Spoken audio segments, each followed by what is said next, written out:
ఎక్కడైనా చూడు, digital payments లేవు. మొత్తం సారా డబ్బులంతా క్యాష్ డబ్బులు, మొత్తం క్యాష్ డబ్బులు.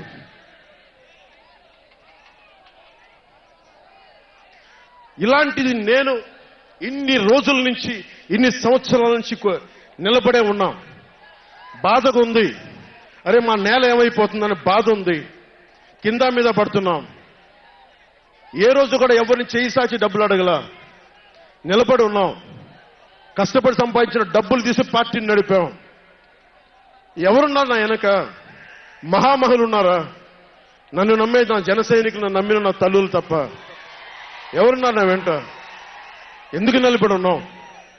అరే నా దేశం బాగుండాలనే కదా, మన సమాజం బాగుండాలనే కదా, యువత భవిష్యత్తు బాగుండాలనే కదా నా తపన. అలాంటి నేను సినిమాలో ఉన్నప్పుడు కూడా అందరు హీరోలు బాగుండాలని కోరుకునేవాడిని. ఒక సినిమా హిట్ అయితే, నాది అయితే ఒక వారమే నేను ఉంటాను. బాలయ్య గారి సినిమా సూపర్ డూపర్ హిట్ అవ్వాలని కోరుకునేవాడిని. జూనియర్ ఎన్టీఆర్ గారి సినిమా హిట్ అవ్వాలని కోరుకునేవాడిని. బాహుబలి ప్రభాస్ గారి సినిమా హిట్ అవ్వాలని కోరుకునేవాడిని. మహేష్ గారి సినిమాలు హిట్ అవ్వాలని కోరుకునేవాడిని. మెగాస్టార్ చిరంజీవి గారు అద్భుతంగా విజయాలు సాధించాలని కోరుకునేవాడిని. రామ్ చరణ్ విజయాలు సాధించాలని కోరుకునేవాడిని. ఇలాంటి అల్లు అర్జున్ లాంటి పుష్ప హీరో అద్భుతంగా ఉండాలని, గొప్ప అవార్డు సాధించాలని కోరుకునేవాడిని.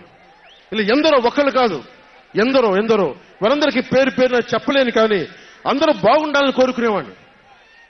అలాంటి నేను కోరుకుంటుంది కూడా మీరందరూ బాగుండాలి.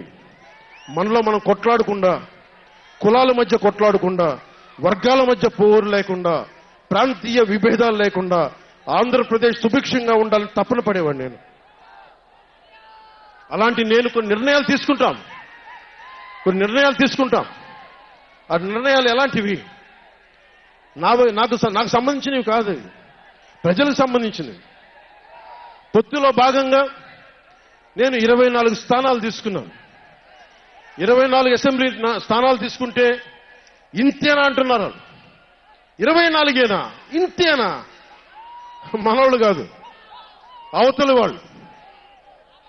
వాళ్ళకి తెలియట్లా. బలి చక్రవర్తి కూడా వామనుణ్ణి చూసి ఇంతేనా అన్నాడు. బలి చక్రవర్తి కూడా వామనుణ్ణి చూసి ఇంతేనా అన్నాడు. నెత్తి మీద కాలు పెట్టి బలి చక్రవర్తిని అధాపాతాళానికి తొక్కుతున్నప్పుడు తెలిసింది ఎంతో అని.